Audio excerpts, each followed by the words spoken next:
Remember this? Politics as policy, as debate, as a slow, grinding process of building consensus.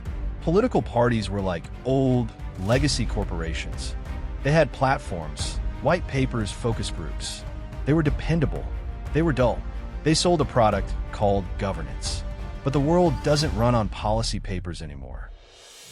It runs on this. It runs on attention. The most valuable, fought-over commodity on earth. In this new world, selling governance is like trying to sell encyclopedias door to door. You're not just competing with the other party. You're competing with Netflix, with cat videos, with everything for every second of eyeball time. So what do? You don't sell a product anymore. You build a brand. Enter the master brander. He wasn't a politician who learned marketing. He was a marketer who decided to take over politics. This isn't a story of left versus right. It's a case study in a hostile takeover. The branding of power. Every brand needs a slogan. But traditional political slogans are mission statements. They're forward-looking promises. Hope, change.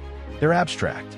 Trump's first key insight was to treat a slogan not as a promise, but as an identity. Make America great again. It's not a policy proposal.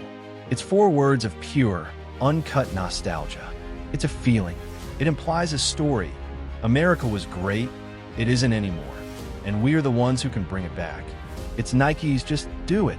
Apple's think different. It doesn't tell you what to do. It tells you who you are. His opponent was selling a detailed plan, a product. He was selling an identity. And in the modern attention economy, identity always beats a 5-point plan. The hat wasn't campaign merchandise. It was the brand's logo, its uniform. It turned supporters into walking billboards. It was a tribal marker in a nation that was desperate for tribes. The old guard saw the media as a gatekeeper. You had to convince them to cover you favorably. Pay millions for 30-second ads. Trump's second insight was more profound. The gatekeepers were gone. The algorithm was in charge now. And the algorithm doesn't care about fair or true. It cares about engagement. It was a brutal calculus. A calm, reasoned statement gets 0 traction.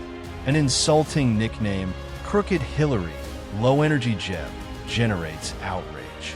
That outrage generates clicks, shares, and comments. The media, whose own business model relies on those same clicks, has no choice but to cover it. For free. He didn't need to buy ads. He was the ad. He turned the entire media ecosystem into his own, unpaid, 24/7 marketing department. Every panel discussion about his latest outrage was simply amplifying his brand's voice. He wasn't playing the game of politics. He was playing the game of media, and he knew the rules better than the players. This might be the most important insight of all.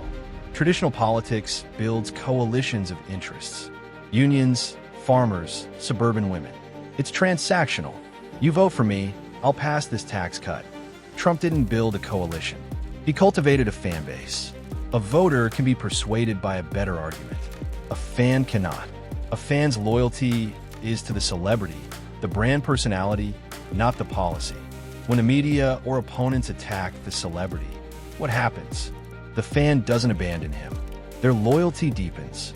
The attacks prove what the brand has been telling them all along. The system is corrupt, the elites are out to get him, and by extension, they're out to get you. It creates an unbreakable feedback loop. The brand is no longer just a candidate. It's a shield, an identity. To attack him is to attack them. This is why scandals that would have ended any other political career seem to make his brand stronger. The brand was Teflon because its foundation wasn't political, it was emotional. The Trump case study wasn't an anomaly. It was a proof of concept. He revealed a harsh truth about our new reality. That political parties are just brands in a crowded marketplace, and a nation can be treated not as a republic of citizens, but as a demographic of consumers. He didn't break politics. He just held up a mirror and showed it what it had become in the age of the algorithm and the brand. The old institutions are still there, but they're now just shells. The real power is in the code, in the narrative, in the brand that can capture the imagination and command the loyalty of the audience. The only question left is, in a world where power is just the most successful brand, who's the customer, and what exactly is being sold